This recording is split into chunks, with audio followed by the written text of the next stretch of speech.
Hello, my name is Phil and I'm going to show you an amazing technique to strip paint from this antique corner cabinet using a derma roller. It's similar to a method we use to strip wallpaper with a tool called a hedgehog. The hedgehog perforates the wallpaper layers, allowing water or steam to soften them, making removal a breeze. And I can't wait to show you how it's done. Let's dive in and transform this piece together. Let the micro needles work their magic. No need to press too hard. This marketplace listing described this piece as a scratch-built corner cabinet, and I believe the door is a charming relic from an older antique, with the cupboard crafted around it. 1967, can you believe it? This is likely the year one of those coats was applied. I was only 4 years old, so I'm definitely not the culprit. The roller's holding up remarkably well. They are such sturdy little tools. The label says 60, but I snagged it for just 20. Honestly, this is a quite satisfying process.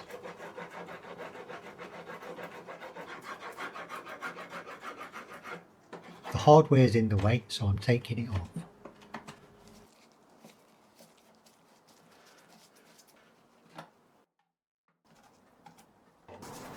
Baba! Oh my goodness. I don't think I've ever seen anything with so many colours on. I'm just going to pop these crispy hinges into a bowl with some paint stripper.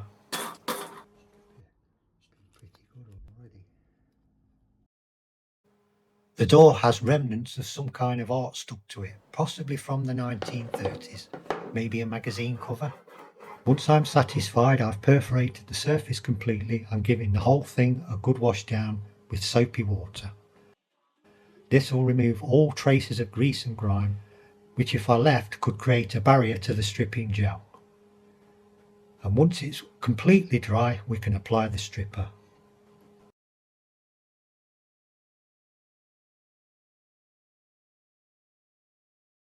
Apply the stripper in generous layers.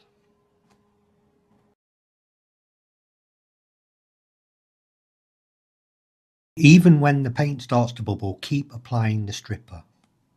There's all kinds of paint on here, possibly even some lead paint. So be careful, protect yourself, and make sure you've got something to catch all the debris. But that is a fast reaction. That is super fast.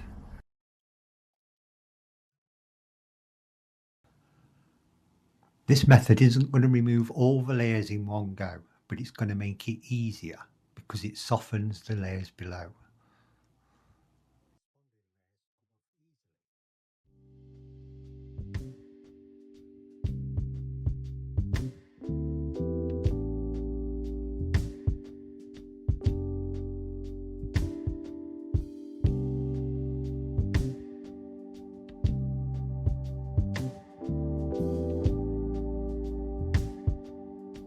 So we might be able to see what was on this picture, although I think there's something underneath. Wrap it up.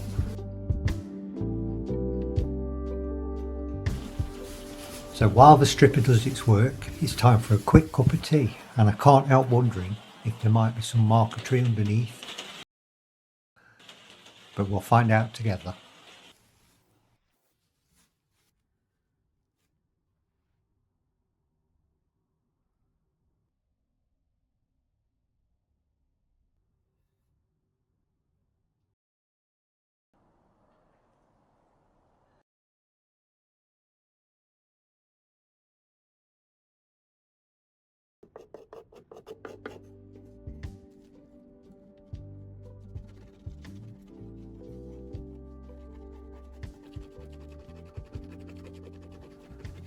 As I removed the hinges, I could see there were more screw holes in different positions. So this could possibly mean that this door came from a different piece of furniture. So as you can see, we've removed quite a lot of paint. What I do is, rather than strip while the paint strip is still active, wait till it completely dries out. Still not sure what it is, but underneath it there's a layer of cream, and then under that there's still a layer of red. So there could possibly still be something underneath here. We'll have to wait and see.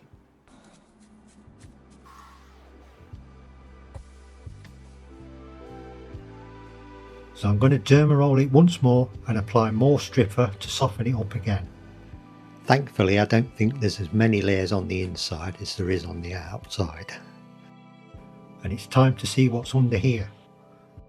Okay, it's time for the reveal. Let's peel this paper off.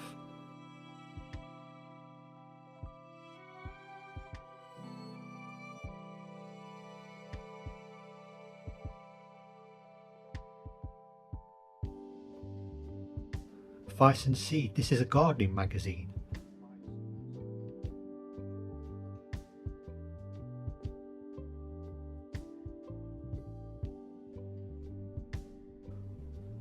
All the paint is lovely and soft now. Time to get the dregs removed, and with some coarse wire wool and soapy water, time to neutralise the stripper and then let it all dry out. Just check out the scratches on this door. Not sure why anyone would do that. Kinda looks like a rasp file has been used.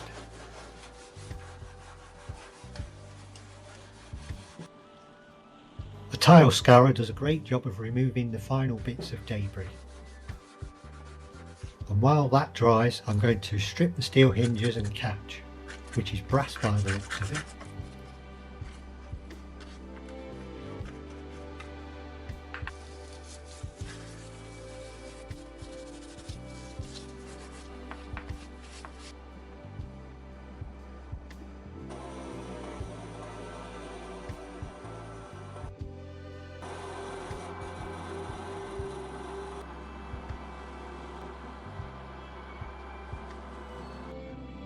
So now we've got to get rid of some pretty deep scratches. I'm going to hand sand P120. Use the sander with P120 and P100. P100 first. We'll see how we get on.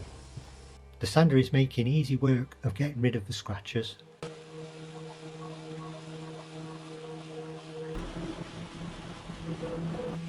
After a bit of filling and some sanding on the cabinet, we're ready for the next stage. So the sanding and prep is all finished, and time to reveal my plans for this little beauty.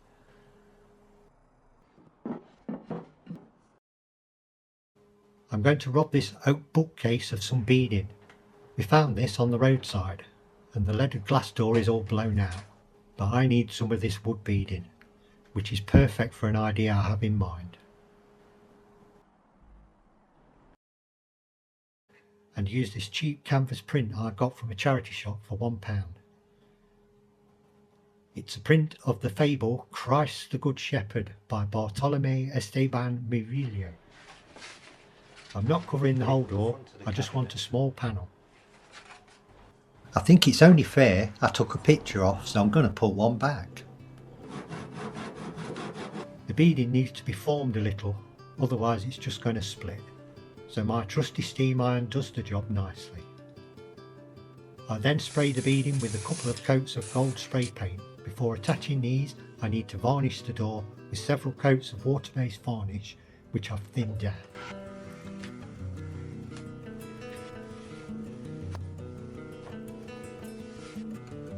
Sanding carefully between coats. Yes, I know, shame about the pencil smudges, but it's got to be covered up. The cabinet itself is going to be wood grained, and for my base I'm using Saddling Super Deco Paint Finish paint. This I had mixed for a fascia board which I needed to closely match some wooden windows. It's perfect for what I need, it's quick drying and just the right colour.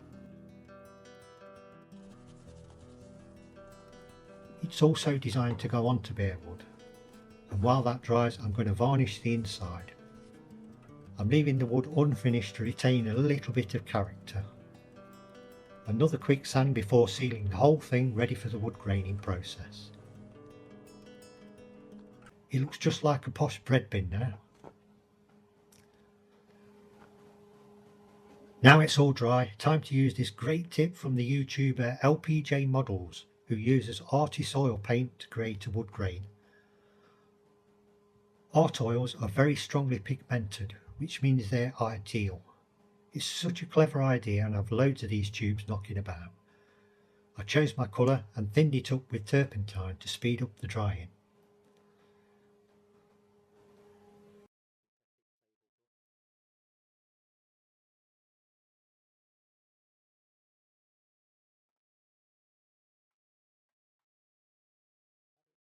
It's very simple. Apply a layer and spread it evenly out.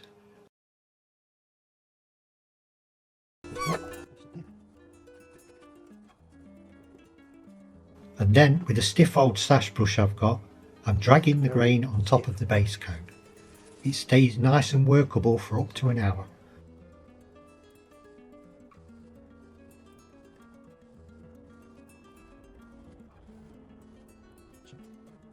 So you can soften the effect with a soft sable brush.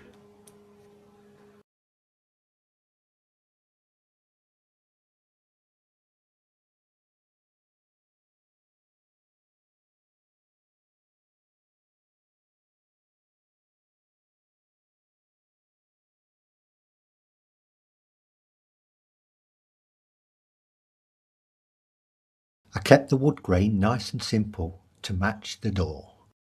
Then once the wood graining had dried, I gave it all a couple of coats of clear acrylic varnish.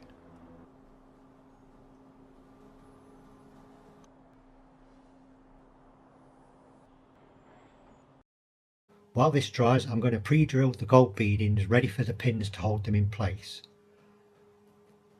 I have some narrow double-sided tape from my local craft centre. This holds the beads while I pin them down ready for filling and touching up.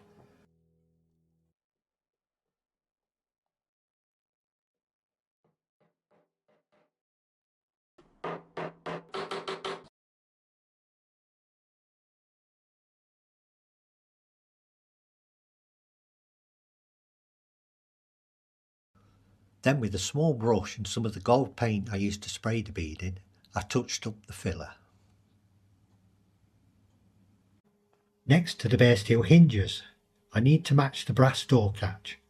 And for this I've used some transfer paper, gold and copper in colour. Here's one I did earlier. I'm going to use this foil paper, super glue,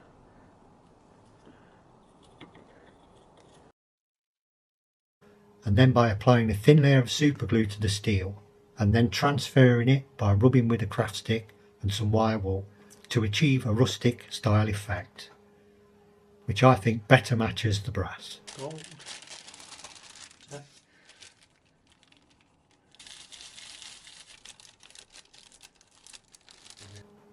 Small amounts of super glue are randomly on top of the gold layer, and then I apply a little copper transfer to finish the look.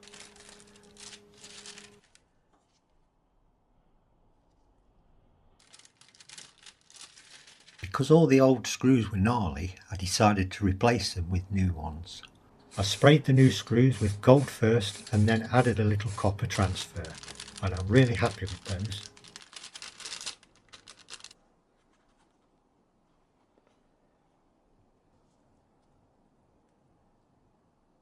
Now it's time for a little wallpapering. The canvas backing made trimming and sticking the print with ready mix wallpaper adhesive a nice simple job.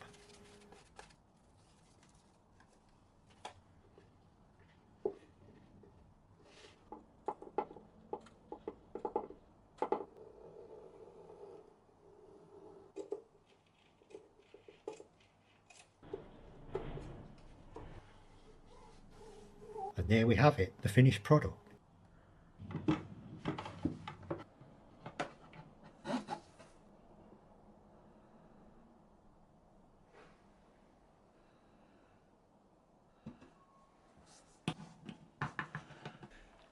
It fits where it touches, which I don't mind at all.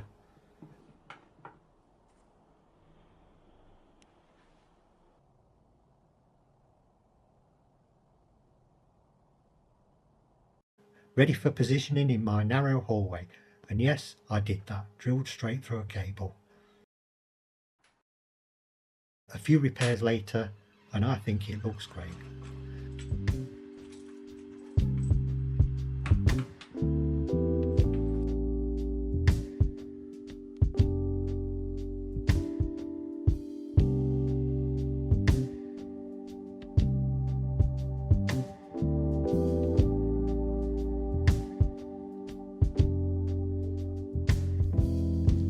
you've enjoyed this video, you might enjoy the next one, where I'll be stripping this Victorian card table.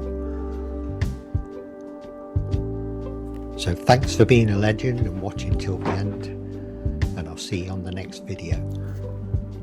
Take care, bye bye.